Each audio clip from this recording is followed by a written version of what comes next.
Welcome back my channel. Your ears are incredibly delicate.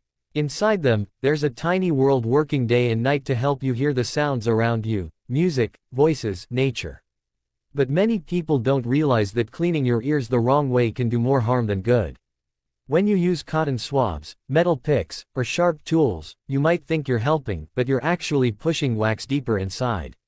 That can cause blockage, discomfort, or even permanent hearing loss. Your ears have a natural cleaning system.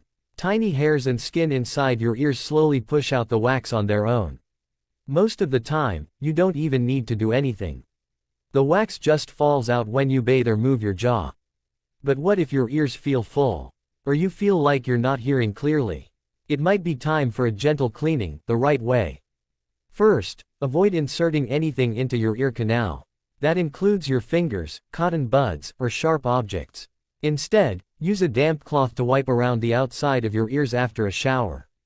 The moisture will soften any wax near the opening and allow it to come out naturally. If your ears feel blocked or itchy, you can try ear drops made specifically to loosen wax. These are available over the counter. They contain ingredients like hydrogen peroxide or saline that gently break down wax. Tilt your head and let the drops sit for a few minutes. Then let it drain out. Rinse gently with clean water and pat dry. Never force water into your ears. That can lead to infections or damage the eardrum. For deeper cleanings, it's always safest to visit a healthcare provider. They can examine your ears with special tools, check for wax buildup, and remove it professionally. Some doctors use irrigation, a safe water-based cleaning system. Others may use gentle suction. These methods are painless, quick, and protect your ear's natural shape and function.